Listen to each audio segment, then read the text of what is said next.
जी।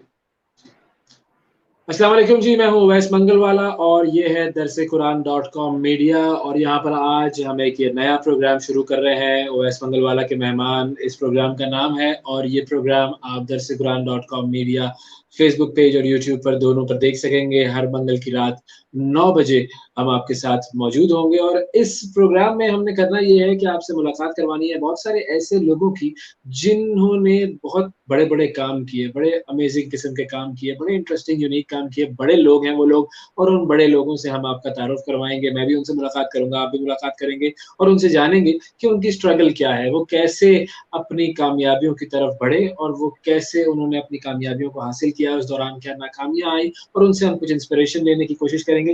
तो आपने ये प्रोग्राम हर मंगल को देखना है और हर मंगल नए-नए लोगों के साथ, बड़े-बड़े लोगों के साथ मैं हाज़िर होने की कोशिश करूँगा। दरस-ए-कुरान मीडिया पर आप ये प्रोग्राम देखेंगे और इस वक़्त हमारे साथ जो शख्सियत मौजूद है, उनका मैं आपसे तारुफ़ कराऊँ, बड़ा यूनिक काम करते हैं, बड़ा अलग काम करते हैं और वो जो आपको कहा जाता है ना बहुत सारे लोगों को कि भई कोई पहाड़ थोड़ी सर करना था, तो वो जो पहाड़ सर करने वाला मुहावरा है, वो यूँ ही नहीं बना है। पहाड़ सर करने की जो बात है, वो वाक़ई एक मुश्किल बात है और बड़ी ही मुश्किल बात है क्योंकि अभी कुछ दिन पहले आप लोगों ने खबरों में भी देखा होगा मोहम्मद अली सत्तारा साहब जो कि पाकिस्तान के एक बहुत बड़े माउंटेनियर थे, वो K2 की चोटी को सर करते हुए लापता हो गए, अपने 2 साथियों के हमरा थे वो और उनके बेटे की वापसी हुई सिर्फ़ उस मिशन से और फिर उन्हें जो है वो डिक्लेयर कर दिया गया कि जी उनका इंतकाल हो चुका है, हमारी दुआएँ उनके साथ है, अल्लाह ताला उनकी मग़फ़िरत फ़रमाए। तो हमारे साथ आज उसी फ़ील्ड से वाबस्ता एक साहब मौजूद हैं और जनाब मज़े की बात ये है कि ये साहब जो हैं, ये मेरी कम्युनिटी से ही ताल्लुक़ रखते हैं। और मेमन कौम से इनका ताल्लुक है। असद अली मेमन साहब इनका नाम है और असद अली मेमन साहब भी एक माउंटेनियर है, पाकिस्तान के बड़े ज़बरदस्त माउंटेनियर हैं और इन्होंने हाल ही में एक रिकॉर्ड बनाया है और ये रिकॉर्ड है माउंट किलिमंजारो। ये माउंट किलिमंजारो कहाँ है? क्या इसकी ख़ास बात है? ये आपको बताएँगे असद अली मेमन साहब और माउंट किलिमंजारो को इन्होंने 24 घंटे से कम वक़्त में सर किया। ये एक आलमी रिकॉर्ड इन्होंने बनाया तो हमने सोचा भई ज़रा इनको दावत दी जाए और उनसे पूछा जाए कि पहाड़ों को कैसे सर किया जाए। अस्सलाम वालेकुम असद साहब। Walaikum salam. How are you doing? अल्लाह का शुक्र बिल्कुल ठीक-ठाक। आप बताइए आप कैसे हैं? Alhamdulillah, Alhamdulillah. So nice to be here and thank you for having me on your show. Asad साहब ये बताइए कि ये जो पहाड़ों को सर करना है, ये आपने कब शुरू किया था? कैसे आपका इसमें इंटरेस्ट पैदा हुआ और कैसे सीखा? इससे पहले कि मैं आपकी बात का जवाब दूँ मैं सिर्फ़ 2 सेकंड या 3 सेकंड लेना चाहूँगा और यही दुआ कि जी, अल्लाह जी। ताला वाला की उनके जो दर्जात हैं वो बुलंद करे। आपने भी अपनी इंट्रो में कहा and I just wanted to add that as well कि अल्लाह ताला ना सिर्फ़ वो बल्कि उनके साथ जो 3 दूसरे लोग थे, उनके भी दर्जात जो हैं वो जी, बुलंद फरमाए क्योंकि माउंटेनियरिंग इज़ समथिंग रिस्क बहुत होती है एंड जब आप हुँ। लाइफ़ एंड डेथ के बीच में होते हो तो again just wanted to say that. अब आपके बिल्कुल। सवाल पे आते हैं कब से शुरू किया एंड कैसे किया?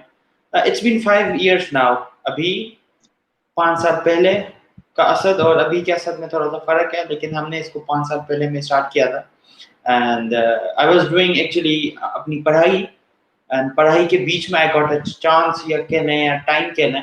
सो this is basically I am trying to tell you कि मेरी माउंटेनियरिंग की जर्नी स्टार्ट कैसे हुई। तो आज से 5 साल पहले जब मैं कॉलेज लेवल में होता था एंड अमूमन छुट्टियाँ मिलती हैं, तो कुछ लोग छुट्टियों में कहीं घूमने जाते हैं, कुछ लोग छुट्टियों को दोस्तों के साथ मनाते हैं। मुझे मौका मिला उन छुट्टियों को जो है वो किसी वर्कशॉप को अटेंड कर मतलब एक I got an chance in Islamabad to attend a workshop and वो वर्कशॉप बेसिकली माउंटेनियरिंग का था। वो बेसिकली वर्कशॉप था कि आपको बता रहा था कि एक्सट्रीम स्पोर्ट्स होती क्या हैं? इससे पहले मुझे नहीं पता था कि माउंटेनियरिंग भी कोई एक चीज़ है क्योंकि हुँ, सिंध से ताल्लुक था मेरा, लाड़काना में पैदा हुआ हूँ, पढ़ा वहीं पे 16-17 years of my life were in Larkana. तो एक नॉर्मल सा बंदा has no idea about rock climbing, mountaineering, ice climbing, none. तो इस वर्कशॉप के थ्रू मुझे आइडिया हुआ कि यार ये तो एक अलग ही दुनिया है, इसमें तो पता नहीं कितने लोग जो हैं वो इन्वॉल्व हैं इस तरीके की स्पोर्ट्स में एंड ये वर्ल्ड ओवर जो है रिनोन्ड स्पोर्ट्स है एंड दिस इज हाउ मेरा इंटरेस्ट इस चीज में बना एंड करते करते करते from very beginning just imagine a person from जैसे आपने कहा कि आपकी कम्युनिटी हमारे सिंध में तो क्योंकि ज्योग्राफिकली भी इस चीज को इतना वो फोकियत हासिल नहीं है। इफ आई वाज इन हम्म। इस्लामाबाद की बात और होती, बट क्योंकि आई एम इन सिंध, तो एक चीज होती ना, देख के बंदे का वो दिलचस्पी आ गई, तो वो तो थी नहीं। तो it was very kind of new thing, लेकिन this is how I started. अच्छा, तो जब आपने इस काम को करना शुरू किया तो ज़ाहिर है उसके लिए तरबियत ली होगी, ट्रेनिंग ली होगी, तो शौक था। फिर शौक के बाद क्या आप इसको अभी अपने किसी करियर के साथ चला रहे हैं, या अब आपका ये क्यों कह लीजिए कि ये करियर भी बन सकता है? नहीं, बन नहीं सकता, बन रहा है। सो जस्ट हाँ, लेट्स रिफ्रेज इट, क्योंकि वो शौक जो है वो आपको चले 6 महीने तक आपका शौक होता है, एक साल तक, 2 साल तक, मैक्सिमम 2.5-3 साल तक। लेकिन जब आप लगातार 5 साल तक उस चीज को कंटिन्यू करें ना, एंड वो शौक नहीं, वो पैशन बन जाता है फिर। तो मेरा वो पैशन हाँ। है, और इस पैशन को मैं प्रोफेशन में कन्वर्ट करने के रास्ते पे गामजन हूँ। अभी बहुत टाइम है, I am young and I am on the way. I am उस रास्ते पे हूं कि मैं अपने लिए भी, अपने लोगों के लिए भी एक नया प्रोफेशन, एक नई स्पोर्ट्स को मुतारिफ करा सकूं, ताकि लोग इसमें आ सकें। तो शौक अपनी हद तक था, लेकिन अब जो है वो अमली तौर पे एक प्रोफेशन बन रहा है। जबरदस्त। तो अब ये जो प्रोफेशन होता है ये बड़ा अनकन्वेंशनल प्रोफेशन है। ये वो नॉर्मल प्रोफेशन नहीं है कि जी आप आईटी में चले गए, आप बैंकिंग में चले गए, आप डॉक्टर बन गए, इंजीनियर बन गए, आपने इज्जत से, प्यार मोहब्बत से सबको सुकून करके, खुश करके अपनी जिंदगी गुजार ली। ये तो बड़ा अनकन्वेंशनल प्रोफेशन है। तो इसके अंदर आपको जाहिर है फैमिली की सपोर्ट भी जरूरी हो जाती है। One of the major success factor in mountaineering is your family का बैकअप। अगर आपके शोल्डर्स पे आपकी फैमिली का हाथ है, तो आप emotionally, so just let me explain it. Mountaineering is a basically 3 angled sports. अब जब आप 3 जावियों से स्ट्रॉन्ग है ना, तो you can do wonders in इसमें। और वो 3 एंगल्स बेसिकली होते हैं: emotional angle, mental angle and physical hmm. Angle. आप चाहे कितने भी हाँ। स्ट्रांग हो, कितने भी स्ट्रांग हो, अगर आप मेंटली फिट नहीं हो, और अगर आपके पास इमोशनली इतनी वो नहीं है बैकअप, तो यू कांट क्लाइंब माउंटेन्स। आप मुझे बता दें, have you ever in your life seen a body builder climbing mountains? नहीं। बॉडी बिल्डर तो कितने हाँ। स्ट्रांग होते हैं। नहीं, you hmm. Won't be seeing a muscular बंदा जिसके पास इतनी जान हो और वो क्लाइंब करे माउंटेन्स। पॉसिबल नहीं है। In order to climb mountains, in order to summit any mountains, you need to be physically fit, ठीक है, डन है। लेकिन उसके हम्म। साथ साथ you need to be emotionally and mentally fit। Emotions की जब बात सही। आती है, तो इमोशंस सबसे ज्यादा आपकी फैमिली होती है। अगर मेरी हाँ। वालदा, अगर मेरे वालदेन, अगर मेरे बहन भाई मुझे मैसेज तक नहीं करते, मुझसे बात तक नहीं करते, और मैं ऐसी जगह में हूँ जहाँ पे मेरे पास राब्ता करने का नहीं है, तो सारा दिन तो यही टेंशन होगी कि यार मेरे घर वाले क्या सोचते होंगे, क्योंकि मेरे पास फोन नहीं है, उनसे राब्ता नहीं है, और मैं घर से जो है वो बगैर बताए हुए, या बगैर उनसे दुआएं लिए हुए, बगैर सपोर्ट के मैं ऐसे चला गया। तो वो कहीं ना कहीं हर 5-10 मिनट बाद वो मुझे हाँ, जहन में होता है वो, बिल्कुल करेगी। सही है, वो तो जहन में तो बात चलती रहेगी, बिल्कुल सही। फैमिली इज फाइनेंस अपनी जगह पे। फैमिली इज हाँ। ना सिर्फ माउंटेनियरिंग में, आई बिलीव आप चाहे कहीं पे भी जाएं, इसमें शायद माउंटेनियरिंग में फैमिली का रेशियो ज्यादा है, लेकिन फैमिली की सपोर्ट होना is a must must must thing. सही। अच्छा, ये बताइए, अब ये जरा आपकी जो ट्रिप्स हैं उनके ऊपर बात करते हैं ना। कौन कौन से पहाड़ आप सर कर चुके हैं, और फिर ये जो माउंट किलिमंजारो है इसका भी हमारे नाजरीन को बताइए कि ये कहाँ है और क्यों इसको सर करना एक मुश्किल काम समझा जाता है, और जो आपका रिकॉर्ड है वो क्या है? ओके, लेट्स बिगिन विद बिल्कुल शुरू से। 2016 की बात है ये। 2016 से मैंने, जैसे आपको कहा कि मैंने ये वर्कशॉप अटेंड करना शुरू किए। अब मैं स्टूडेंट था, सो मेरे पास हम्म। लिमिटेड बजट कहते हैं या लिमिटेड फंड्स कह लें, तो मैं अपनी जमा पूंजी कह लें या जितनी सपोर्ट फाइनेंशियल हाँ। पेरेंट्स के एंड से हो सके ऐसे करते गए। तो शुरू के 2 साल 17 एंड 18 मैंने पाकिस्तान में गुजारे। मेरी पहली क्लाइंब जो थी, वो आप हुंजा, तो एक टूरिस्ट प्लेस है, हुंजा से थोड़ा सा आप आगे जाएंगे तो एक गांव आता है शिमशाल। वो शिमशाल बेसिकली मेरी पहली क्लाइंबिंग वेन्यू कह लें, या एक जगह कह लें जहां से मैंने अपनी आलमी क्लाइंबिंग शुरू की। वर्कशॉप्स अटेंड कर लिए थे, पता था हम्म। कि ये जूते क्यों इस्तेमाल होते हैं, रस्सियां क्यों होती है, लेकिन जब मैंने उनको इस्तेमाल करना था वो एक अलग चीज है। तो फिजिकली मैंने उन चीजों को 2018 में इस्तेमाल किया था शिमशाल वैली में। और शिमशाल वैली में एक पीक आती है जिसका नाम है मिंगलिक सर। वो मेरी पहली क्लाइंब थी and I still remember how tough it was, not in terms of the difficulty बल्कि इन टर्म्स ऑफ मेरी पहली, जब आपका पहला तजुर्बा होता है और आपने कभी ऐसी चीज की नहीं होती तो हमेशा वो डिफिकल्ट होती है। सो मेरी पहली क्लाइंब थी Mingliksar in Pakistan, then I went to Chipursan valley, जो पाकिस्तान और चाइना के खुंजरा बॉर्डर से थोड़ा सा पहले है, उसको चुपुरसन वैली कहते हैं। वहां पे भी मैंने 6000 की 2-3 पीक्स क्लाइंब की थी। फिर मैं गया था पासुकौन से, मशहूर जगह है, जैसे आप हुंजा से ही निकलेंगे, मेरा ज्यादातर इस वाले रीजन में टाइम ज्यादा इसलिए गुजरा है क्योंकि ये मोस्टली टूरिस्ट प्लेसेस हैं और आप यहाँ पे इजीली असेस कर सकते हो। रादर दिन में चित्राल चला जाता, चित्राल थोड़ा सा मुश्किल है वहां पहुंचना और चीजें अरेंजमेंट करना, इसलिए मैंने जीबी वाला ये वाला पार्ट हुंजा, शिमशाल, चुपुरसन वैली ये वाला सिलेक्ट किया क्योंकि मैं आसानी से कर सकता था अकेले, अकेले सिंध से निकल के यहाँ पे जाना as compare to Chitral was easy. This is the reason I went here. फिर मैंने पासुकौंस किए, पासुकौंस बहुत मशहूर है, आप दूर से वो के से जाते हो तो वो दिखते हैं, लेकिन आप वहां पे अंदर गए और वो एक पीक है, उसको भी हमने क्लाइंब किया था वहां पे।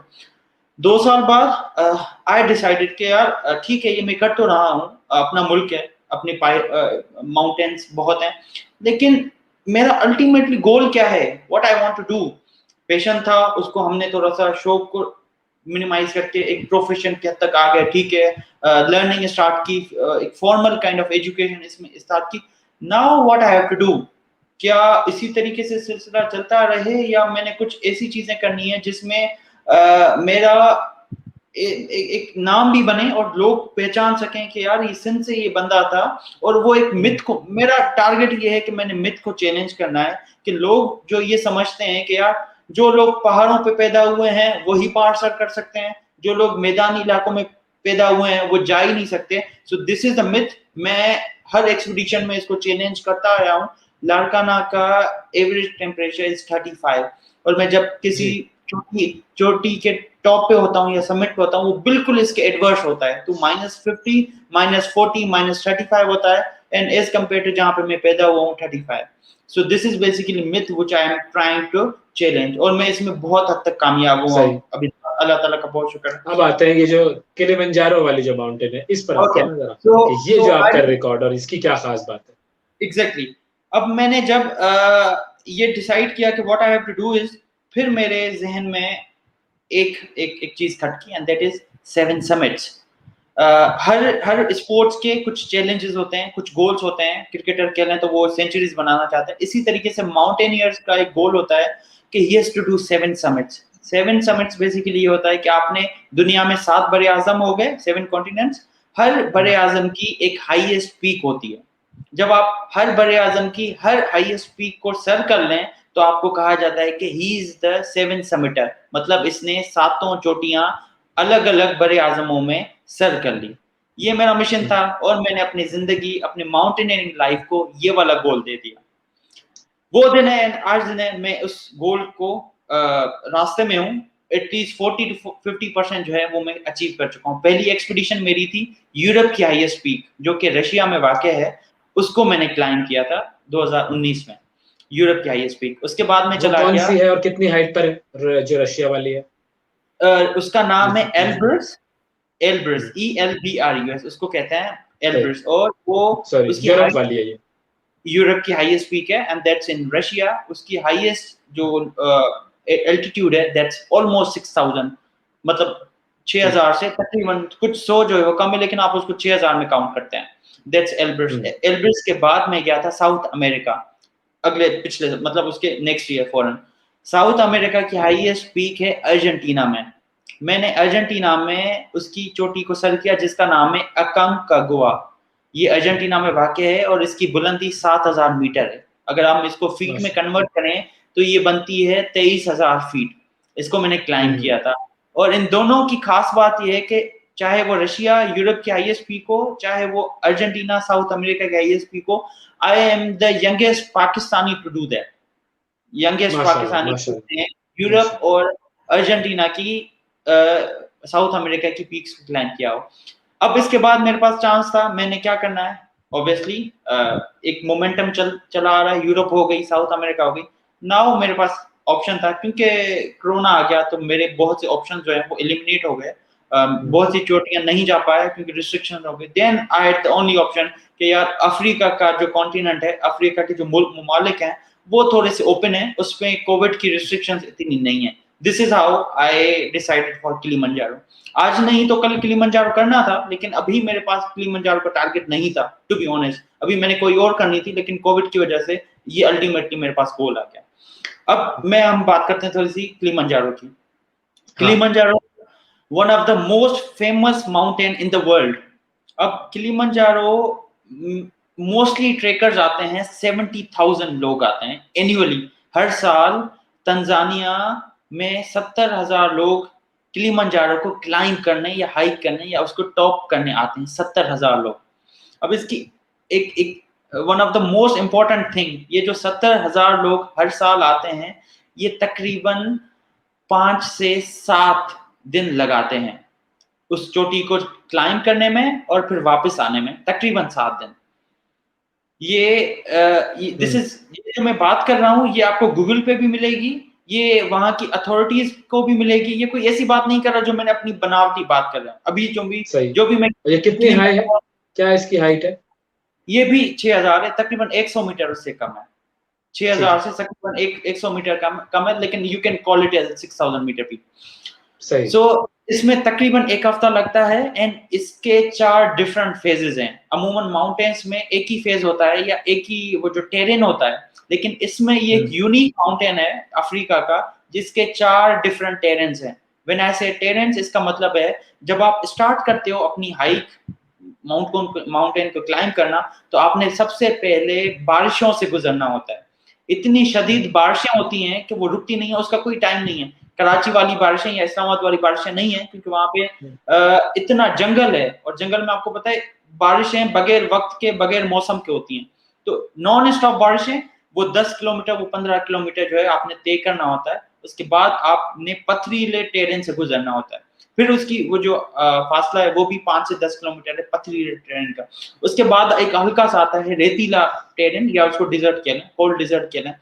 फिर लास्ट में आता है आइस, जहां से आपकी ग्लेशियर और फिर ये बर्फबारी शुरू होती है। ये होती है 5,000 से। सो this is the first mountain, at least मैं अपनी जिंदगी में पहला माउंटेन क्लाइंब मैंने किया जिसके 4 डिफरेंट फेजेस थे। मैंने जंगल देखा, मैंने पत्थर देखे, फिर मैंने सैंड और डिजर्ट देखी, और फिर मैं आइस भी देखी। तो और ये एक ही माउंटेन पर ये चारों अलग अलग तरह के हमें टेरेन्स नजर आ रहे हैं एक ही माउंटेन पर, और इस 6,000 फीट में ये चारों कवर हो जाते हैं। और इसको आपने अबूर किया 24 घंटे में? नो, 20 आवर्स में। 20 आवर्स में, माशाल्लाह, क्या बात है। कैसे कर लिया? मतलब जो काम दुनिया एक हफ्ते में कर रही है वो आपने 20 घंटे में कैसे कर लिया? ओके, सो सबसे पहले तो मेहनत अपनी जगह पे। माउंटेनियरिंग में लक बहुत मैटर करता है। आप चाहे कितनी भी मेहनत करें, कुछ भी करें, अगर आपका उस दिन मौसम सही नहीं है तो आपने वापस आना है, क्योंकि आप कांट टेक रिस्क। सो मैंने मेहनत अपनी जगह बहुत की। मैं 6 महीने से ट्रेनिंग कर रहा था किलिमंजारो जाने से पहले। मैंने अक्टूबर से ट्रेनिंग स्टार्ट की, अक्टूबर, नवंबर, दिसंबर। मेरा जनवरी इस्लामाबाद में था, जनवरी का फर्स्ट हाफ इस्लामाबाद में था, जनवरी का सेकंड हाफ जो है वो गिलगित बल्तिस्तान में था, just for the training, for the hiking कितना। फिर मैं जब फरवरी में वापस कराची आया तो फिर डायरेक्टली मैं यहाँ से तंजानिया चला गया था। तो आई बीन ट्रेनिंग इट, लेकिन उस ट्रेनिंग का कोई फायदा नहीं है जब तक अल्लाह ताला ने मुझे ये मेरे नसीब में नहीं लिखा था। तो अगेन ट्रेनिंग प्लस लक और अल्लाह ताला, मेरी फैमिली और कौम की दुआओं के साथ ही I was able to do that. अब दुनिया में और किसी ने ये ऐसा काम नहीं किया है, 20 घंटे में किसी ने नहीं की है ये चीज। ये एक वर्ल्ड रिकॉर्ड है, सबसे बड़ी बात ये है। तो उसमें जाहिर है जो आपने फैक्टर्स बताए वो सब शामिल है। जी आप बताइए, कंटिन्यू कीजिए, क्या कह रहे थे? सर, एंड वो जो 20 घंटे मैं आपको कह रहा हूँ, तो 14 घंटे मुझे सिर्फ ऊपर जाने में लगे। मतलब मैंने एक दामन से शुरू किया, बेस से बिल्कुल शुरू किया, all the way to summit. ये मुझे सिर्फ 14 घंटे लगे ऊपर जाने में। और फिर वहां पे एक मसला हुआ, तो मैं आपको बाद में बता रहा हूँ। लेकिन जब मैं वहां पे ऊपर पहुंचा तो 5 बज रहे थे तकरीबन शाम के, एंड हमें जो है वहां से एज सून एज वापस निकलना था, क्योंकि वो जो हमारा टाइम है वो शॉर्ट था। फिर हम 5 बजे वहां से निकले हैं और 6 घंटे में जो है वापस दूसरे एंगल से पहुंचे। ये नहीं था कि मैं जहां से निकला हूँ वहीं से वापस आया। उसकी वजह ये थी कि मैंने उस पूरे माउंटेन को घूमना था। इसको हम बोलते हैं ट्रेविस भी बोलते हैं, इसको 360 भी बोलते हैं। इसकी ज्यादा वैल्यू होती है कि आप एक पॉइंट से शुरू हुआ और फिर आप खत्म दूसरे पॉइंट पे आपने खत्म सही। किया, आपने एक पूरा एक राउंड ले लिया। तो मैंने बेसिकली ये किया था, और इसका डिस्टेंस 60 किलोमीटर था। और जब मैं ये माशा 60 किलोमीटर कह रहा हूँ, तो ये रोड पे हम नहीं चल रहे, ये हम ऊपर चल रहे हाँ, हैं। फ्रॉम द फर्स्ट पॉइंट से आपने ऊपर जाना है, ऊपर जाना है, ऊपर जाना है, और फिर जब आप समिट पे पहुंचे तो उससे ज्यादा मुश्किल होता है नीचे उतरना, क्योंकि यू आर एग्जॉस्टेड, आपके पास एनर्जी नहीं है, आपके पास इतनी कुवत नहीं है कि आप अपने घुटनों को, अपनी बॉडी को संभाल कर स्लो स्लो स्लो नीचे चल सकें। एंड जितनी भी इंजरीज होती है ना, डेथ्स होती हैं, वो नीचे आने में होती हैं। ये कोई फर्क नहीं पड़ता कि माउंटेन कौन सा था, ये K2 है तो यहाँ पे ज्यादा खतरा है, ये किलिमंजारो है तो यहाँ पे खतरा नहीं है, ऐसा कुछ भी नहीं है। चाहे 4000 का माउंटेन हो, उतना ही आपके पास रिस्क होता है अपनी जान गंवाने का, जितना आप किसी डेंजरस माउंटेन का, क्योंकि एल्टीट्यूड अच्छा, सिकनेस या एल्टीट्यूड, हाँ, सिकनेस जो है बिल्कुल बहुत इंपॉर्टेंट है। अच्छा, एक एक मुझे ये बताएं कि अब इसमें खतरनाक मामलात जिनका हम जिक्र कर रहे हैं, कभी आपकी जो हाइक्स होती हैं उनके अंदर कभी ऐसा मरहला आया कि आपको लगा कि भाई ये तो बड़ा ही मुश्किल मामला आ गया और बस पता नहीं शायद वापस जा सकूं या ना जा सकूं? देखिए, ये वापसी जाने और ना जाने वाला तब तक आपके पास होता है जब आप ग्लेशियर को टच नहीं करते। अब जैसे किलिमंजारो है, और किलिमंजारो के मैंने 3 फेजेस क्रॉस कर लिए, ठीक है। द पॉइंट में ग्लेशियर पे पहुंचा ना, अब देयर इज नो रिटर्न। अब यहाँ से चाहे मैं कितना भी मुश्किलात में फंस जाऊं, कितना भी परेशान हो जाऊं, कितनी भी मुझे फिजिकली फिटनेस या वो खत्म हो जाए या मुझे इंजरी हो जाए, मैं वहां से वापस नहीं आ सकता। उसकी वजह यह है कि मेरी बॉडी ने 70 to 80% एनर्जी यूज कर ली है उस पॉइंट तक पहुंचने के लिए। अगर मैं वापस आता हूं तो फिर वो I have to give up more than to I have gain. मतलब अगर मैं 2/3 हिस्सा अपनी हाइक का तय कर चुका हूं और मेरे पास सिर्फ ये 1/3 बचा है, rather than doing that 1/3 I decide to go back, ये ज्यादा खतरनाक होता है सही। मतलब माउंटेनिंग। मेरा पूछने का मकसद ये है कि कभी ऐसा हुआ कि आपको मौत सामने नजर आई हो इस पूरे जर्नी में, जितनी जितनी आपने माउंटेन्स की? नॉट इन किलिमंजारो, अल्लाह ताला का बहुत शुक्र है।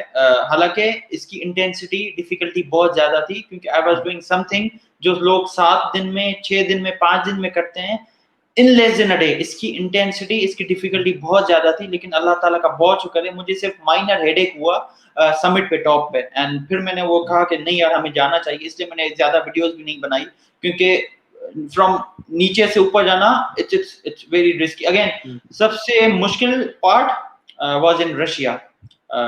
आप देख के रहे हैं, मैंने अपना हाथ कटते हुए देखा, ये हाथ देख रहे हैं मेरा, ये मैंने कटते हुए देखा अपने सामने।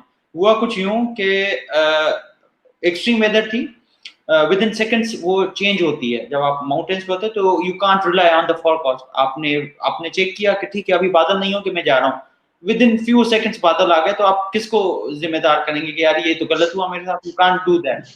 तो रशिया में थे हम, टॉप तक पहुंच गए हम, रात को निकले हम, दोपहर के 2-2:30 बजे हम पहुंच गए थे समिट तक।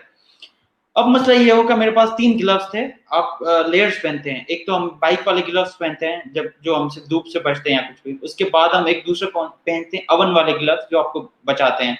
फिर अवन वाले ग्लव्स से एक दूसरे ग्लव्स आते हैं जो आपको समिट, उसको हम ग्लव्स कहते हैं। I am just trying to explain आम जबान में कि वो किस तरीके से ग्लव्स होते हैं।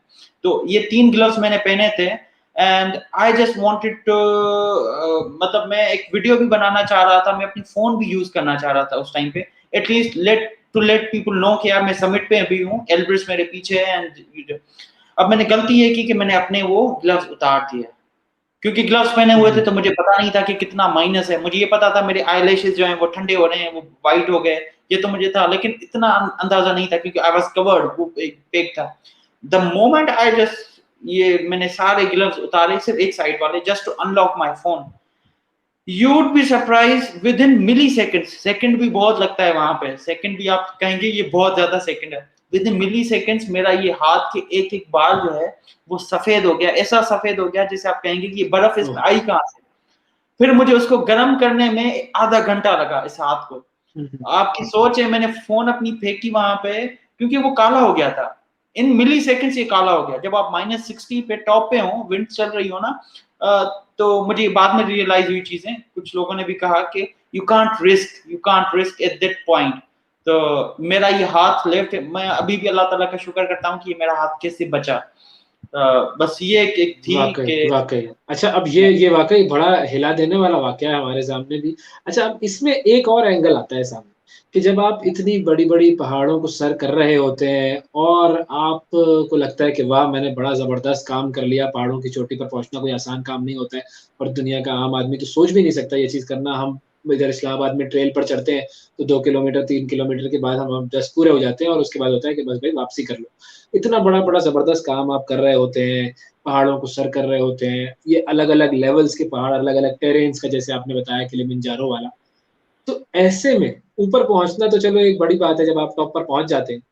वहाँ पर तो पहुँचकर रिलेशनशिप अल्लाह ताला से और स्ट्रॉन्ग हो जाती होगी, लेकिन जो पूरा जर्नी है वो आपको अल्लाह ताला से कितना करीब करता है? देखें, इस पूरी जर्नी में आप किसी इंसान के साथ कनेक्टेड नहीं होते, क्योंकि again no social connection. In terms of the technology भी ऐसी होती है कि वो आप यूज नहीं कर सकते, लेकिन एक मोरली भी जब आप किसी मिशन पे हो ना या किसी एक्सपीडिशन पे हो, तो हमेशा ना हम मोस्टली रात को निकलते हैं, जब भी, क्योंकि आइस ठंडी हो जाती है और वो हार्ड होती है, वहां पे चलना बहुत आसान होता है।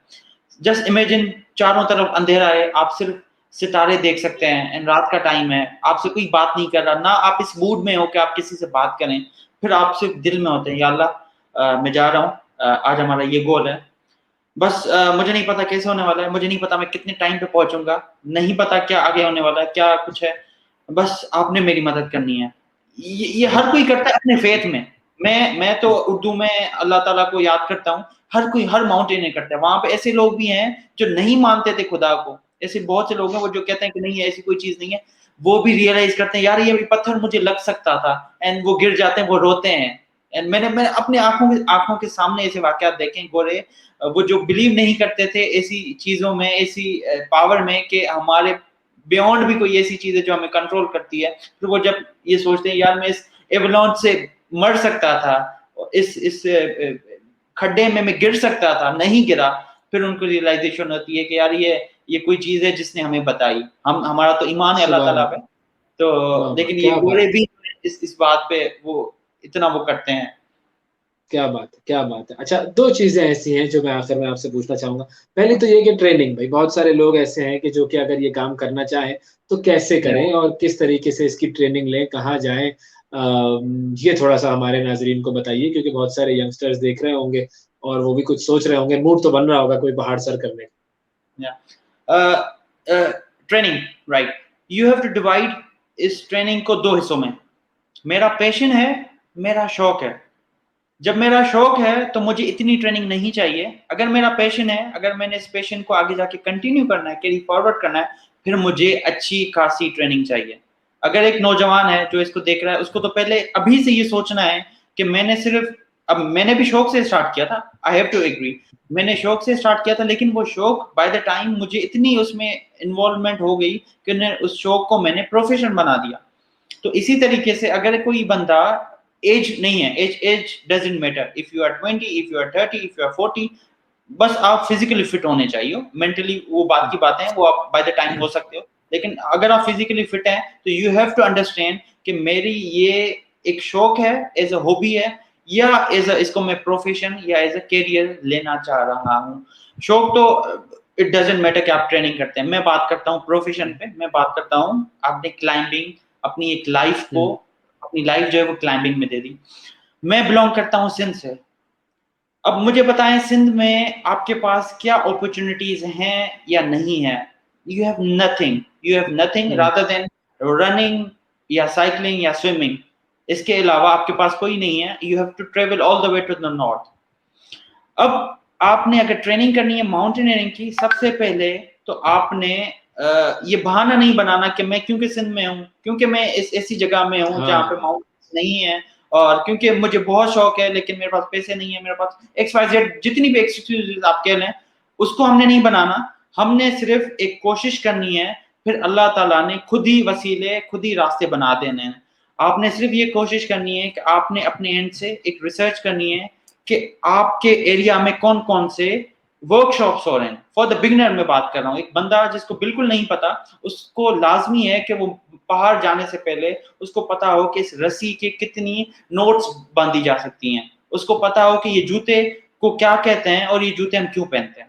जब उसने, ये सिर्फ 2-3 दिन की है, ये लंबी चौड़ी नहीं है वर्कशॉप, ये 2-3 दिन की होती हैं, और ये आप ऑनलाइन भी कर सकते हो। अभी तो इतनी फैसिलिटीज हैं कि आप इसको ऑनलाइन भी कर सकते हैं, कहीं पे पेमेंट्स होती है, कहीं पे नहीं होती। आपने एक दफा ये ट्रेनिंग कर ली, फिर एक नेक्स्ट स्टेज आती है कि आपने ऐसी जगह पे जाना है जहां पे आपकी बॉडी आउटडोर में थोड़ी सी ज्यादा इन्वॉल्व हो सके।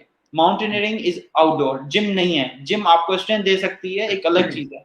लोग बहुत से कहते हैं कि यार मैंने जिम में ट्रेडमिल पे भागना है, मैंने उसको थोड़ा सा इंक्लाइन पे करना है, वो नहीं है। मैं एक दिन भी जिम नहीं किया ये किलिमंजारो की ट्रेनिंग में, क्योंकि आपको एनवायरनमेंट चाहिए। Mountaineering is all about outdoor environment. जब तक आप मरकलाज में ट्रेल नहीं करेंगे तो आपको अंदाजा नहीं होगा कि आपकी बॉडी कितनी उस एनवायरनमेंट में कंफर्टेबल है। अगर आपने क्लाइंबिंग प्रोफेशन लेना है तो आपने लाजमी 3 महीनों में एटलीस्ट एक दफा अपनी एक एक्सपीडिशन बनानी है, 1 हफ्ते की, 2 हफ्तों की, 3 महीनों की बात कर रहा हूँ, जो कि डुएबल है। इतना वो नहीं है, चाहे आप जॉब कर रहे हो चाहे आप स्टूडेंट हो, 3 महीना में 1 हफ्ता निकालना is doable. That's why I am saying 3 महीनों में एक दफा आप निकलें। एक दफा आपने सही। एक दफा ट्रेनिंग्स ले ली, आपको वर्कशॉप नो हाउ हो गई, अब आपने फिजिकली एक छोटी सी हाइक समझ लें। अब जैसे मरगलास में कोई आ गया, अगर मरगलास में नहीं आ सकता तो आप केपी में भी बहुत सी चीजें, इवन सिंध में गोरख हिल है, गोरख हिल के अलावा आपने कराची में, वो जैसे कराची में तो कटी पहाड़ी तो बिल्कुल कराची मीटर्स में में, तो कटरी पहाड़ी है, हाँ बिल्कुल। वो नहीं है। लेकिन ये मैं आपको बता रहा हूँ कि how can you get into this सही है। फील्ड। एक तो एक ये कि दफा आप बहाने छोड़ दें और फिर प्रैक्टिस करें, ट्रेनिंग करें, प्रैक्टिस करें, रिसर्च करें, ये सबसे इंपॉर्टेंट चीज़ है। उसके अच्छा, बाद ये आप एक और चीज़, हाँ, जी, जी। पर एक जी, कर कंटिन्यू। सकते हैं। या सही। अच्छा, एक और चीज़ कि व हम जब ट्रेल पे जाते हैं तो बड़ा साँस फूल जाता है, तो आप लोग तो ऑक्सीजन वगैरह लेकर जाते हैं या नहीं लेकर जाते? वो क्या सिलसिला होता है कि बगैर ऑक्सीजन के क्या-क्या सामान लेकर जाते हैं आप लोग ऊपर? खाने-पीने का जस्ट क्या इंतज़ाम होता है? क्या क्या सामान लेके जाते हैं हम। जी, और खाने-पीने का ओके, क्या इंतज़ाम होता ओके, सो सबसे पहली चीज, माउंटेन कौन सा है, उसमें कितना टाइम हमें लगता है, और उसमें जैसे मैंने आपको किलिमंजारो का टेरेन बताया, ये बहुत रेयर होता है। हमेशा आइस से शुरू होता है, आइस पे खत्म होता है, वापस आते हैं तो आइस होती है। ये तो एक रेयर है, तो इसमें आपको चलो एक लीनियंसी मिल सकती है कि आपने बड़े जूट जो हैं वो नहीं पहने। लेकिन 9 out of the 10 mountains you have to go all the way to top और वापस बर्फ में। है? हुँ, तो बर्फ में आपने जाना है, बर्फ में रहना है, बर्फ में खाना है, सब कुछ करना है। हमारा खाना बेसिकली टिन पैक्ड होता है, जिसे आप रेडी टू ईट जैसे समझ लें। एक होता है आपने टिन हुँ, खोला और आपने खा लिया, जिसमें ज्यादा टाइम नहीं लगता और जिसमें ज्यादा आपका एनर्जी भी बना हो। फॉर इंस्टेंस मैं एक टॉप पे हूँ या टॉप के बिल्कुल करीब में हूँ, तो वहां पे मुझे ऐसा खाना चाहिए जिसको मैं सिर्फ खोल के बगैर ग्लव्स उतारे हुए मैं खा सकूं। उसको कहते हैं वो बार्स, एनर्जी बार्स हो सकते हैं, नट्स हो सकते हैं, और ऐसी चीजें जो जो मुझे तंग नहीं करेंगी। हम मोस्टली हमारा खाना सही। ये होता है, और कोई ऑक्सीजन रोटी। ऑक्सीजन का सिलसिला क्या होता है? ऑक्सीजन भी लेकर जाते ओके, हैं साथ च oxygen is a rescue thing, ठीक है। हुँ, हर क्लाइंबर को ऑक्सीजन की जरूरत नहीं होती। बहुत से क्लाइंबर्स विदाउट ऑक्सीजन करते हैं। ऑक्सीजन एज पे डिपेंड करता है। If you are above a certain age, हो सकता हुँ, है कि, again it's a rare thing, लेकिन मोस्ट केसेस में मैं आपको एवरेज बता रहा हूँ, it's a age thing. If you are above a certain age, let's say 40 45, you hmm, must be encountering some breathing issues जब आप 6000 से या 7000 से या 8000 तक जाएं। तो ऑक्सीजन एज अ बैकअप होती है and mostly as a rescue होती है। इवन आप केटू की बात करें तो जो भी क्लाइंबर्स केटू के लिए जाते हैं वो स्टार्टिंग से ऑक्सीजन यूज नहीं करते। वो तब यूज करते हैं जब उनको लगता है यार उनकी बॉडी जो है वो थोड़ा उनका साथ नहीं दे रही, एंड उनको हुँ, जो है एल्टीट्यूड की बहुत सी सिकनेस वो हो रही है, एंड उनको वोमिटिंग्स हो रही हैं, उनको लग रहा है कि उनकी जो ब्रीथिंग है वो कैपेबिलिटी वो बाय द एवरी स्टेप वो कम होती जा रही है, तब उनको हुँ, वो ऑक्सीजन मास्क जो है वो देते हैं। Oxygen okay. मास्क एक एक कह लें कि हुँ, एक रेस्क्यू आइटम होता है जो आपके बैकपैक में हर क्लाइंबर के सही पास है, होता है। हर नेसेसिटी नहीं है, मतलब सही, हाँ, ये नहीं है कि हर वक़्त लगा कर रहना पड़ता हो, सही। या फाइनली मैं ये चाहूँगा कि आप ये बताइए कि आपके आइंदा के टारगेट्स क्या हैं, अगले प्लान्स क्या हैं? और हमारे जो सुनने वाले, देखने वाले हैं, उनको कोई मैसेज देना चाहें तो क्या मैसेज हो? अगेन आई टोल्ड यू, मैं उस रास्ते पे हूँ जिसको कहते हैं 7 समिट्स। यूरोप हो गया, साउथ अमेरिका हो गया, अल्लाह ताला का बहुत करम है कि अफ्रीका में, ना सिर्फ अफ्रीका ऐसे नॉर्मली हुआ बल्कि रिकॉर्ड के साथ हुआ। तो 3 7 में से 3 चोटियां सर कर चुके हैं, बाकी बच रही हैं 4 चोटियां। सो 3 + 4 = 7। अब मेरा प्लान है दीनाली, विच इज नॉर्थ अमेरिका या यूनाइटेड स्टेट्स की हाईएस्ट पीक, वो एक अलग कॉन्टिनेंट है, तो उसकी highest peak is in Alaska. Alaska एक ऐसी जगह है जहाँ का आपका प्लेन भी जो है वो बर्फ पे उतरता है। इससे इमेजिन कर लें कि वो कितनी मुश्किल है। वो रनवे पे नहीं उतरता, वो रनवे भी बर्फ का ही बना हुआ है जहाँ मैंने उतरना है। तो उसकी डिफिकल्टी बस आप अंदाजा लगा सकते हैं कि वो कितनी शदीद होगी। जहाँ पे जहाज ही जो है वो बर्फ पे उतरता है, तो वो पहाड़ी कितनी होगी। And that Denali is also known as one of the most difficult peaks around the world outside Asia. हमारे एशियाई खित्ते से बाहर वाली जो पीक है, इसको दीनाली कहते हैं। वो बहुत टेक्निकल भी है, मुश्किल भी है। दीनाली के बाद फिर ऐसे अगेन अभी सिर्फ मेरी फोकस दीनाली पे है। जब ये अल्लाह ताला का बहुत करम होगा एंड ये दीनाली सर हो जाएगी, इसके बाद फिर करते करते करते बाद में एवरेस्ट करेंगे। एंड ये सीन है। Lastly, lastly, what I would say to people again, मेरा सिर्फ एक ही पैगाम है। आपने क्रिकेट देख ली, आपने हॉकी देख ली, आपने बास्केटबॉल देख ली, आपको पता है कि रॉक क्लाइंबिंग क्या होती है, आपको नहीं पता कि आइस क्लाइंबिंग क्या होती है। मेरा मोस्टली, क्योंकि पंजाब के एंड तक तो चलो लोगों को पता है, इस्लामाबाद में तो ये बहुत वो एक काइंड ऑफ अवेयरनेस है लोगों में। मैं बात कर रहा हूँ सिंध के लोगों की। सिंध के लोगों को क्या ये पता है कि ओलंपिक्स 2021 में रॉक क्लाइंबिंग शामिल हो चुकी है? ये लोगों को नहीं पता। इसलिए नहीं पता क्योंकि लोगों को यही नहीं पता कि माउंटेनियरिंग क्या है। What I want to do is, I want people to know about mountaineering. I want people कि क्रिकेट से हटके, हॉकी से हटके ऐसी फील्ड में आए जहां पे इनके पास अपॉर्चुनिटीज हैं। अभी प्लेटफॉर्म्स नहीं है, ठीक है, ये थोड़ी सी गवर्नमेंट के एंड से या पब्लिक सेक्टर के एंड से थोड़ी सी कोताही है, लेकिन अपॉर्चुनिटीज हैं क्योंकि इस फील्ड में हमारे लोग अभी तक नहीं आए। ऐसा हो नहीं सकता कि सिंध में टैलेंट ना हो, बस क्योंकि हमारे पास प्लेटफॉर्म नहीं है, हमारे नौजवानों को इसमें कोई रहनुमाई देने वाला नहीं है। कराची का नौजवान हो, चाहे वो हैदराबाद का हो या कहीं का भी हो, उसको नहीं पता कि अगर मुझे ये चीजें पसंद है तो मैं कहाँ जाऊं। सिर्फ उन नौजवानों के लिए मेरा ये पैगाम है, अगर आपको ऐसी चीजों का इंटरेस्ट है, keep searching, keep doing something जो इस फील्ड से रिलेटेड हो। एंड बाय द टाइम आप अपने आप को फिट रखें। Fitness is one of the most important thing, ना सिर्फ माउंटेनियरिंग के लिए बल्कि आपकी हेल्थी लाइफस्टाइल के लिए भी। अपने आप को फिट रखें, अपने इस फील्ड में या अपने इस फील्ड को जो है वो जितना अपने एंड से टाइम देंगे, तो आई एम होपिंग कि आने वाले 5 से 10 सालों में आप देखेंगे कि सिंध के प्रोविंस में आपको बहुत से माउंटेनियर्स, बहुत से ट्रेकर्स, बहुत से रॉक क्लाइंबर्स और बहुत से ऐसे लोग मिलेंगे जो ओलंपिक्स में पाकिस्तान को रिप्रेजेंट कर रहे हैं। बस सिर्फ कमी इस बात की है कि सिंध में प्लेटफॉर्म्स नहीं है, और इसमें कोई डिसर्ट होने वाली बात नहीं है। मैं आपके सामने एग्जांपल हूँ, मैंने भी इसी पूरे सिनेरियो से अपने आप को निकाला है, इसी ग्राउंड से मैंने अपने आप को उठा के कहीं और लेके गया हूँ। लेकिन अगेन एक मिलके दो मिलेंगे, दो मिलके 10 लोग मिलेंगे। जब 10 लोग एक साथ एक फील्ड के होंगे तो ऑटोमेटिकली चीजें बेहतर होना शुरू होंगी। इंशाल्लाह, इंशाल्लाह। बहुत शुक्रिया अदा करेंगे असद अली मेमन साहब, आपने वक्त दिया और वाकई बड़ी अहम बात थी। आप हमारे हीरो हैं। हम वो जो बात कर रहे होते हैं क्रिकेटर्स जो हैं हमारे मुल्क के सबसे बड़े हीरोज बने हुए हैं, बिल्कुल सही है।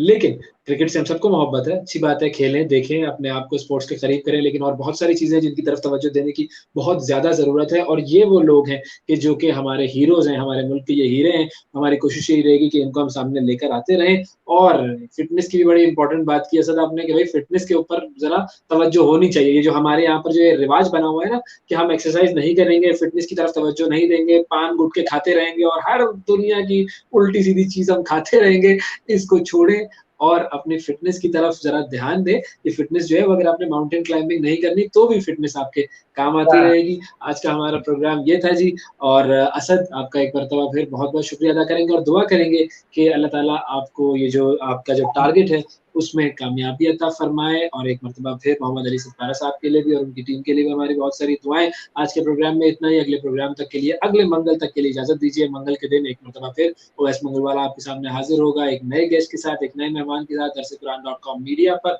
और आपको मुलाकात करवाते रहेंगे आपकी हम बहुत सारे लोगों से। तो अपना ख़्याल रखिए, हमें और पाकिस्तान को दुआ में याद रखिए। अस्सलाम वालेकुम।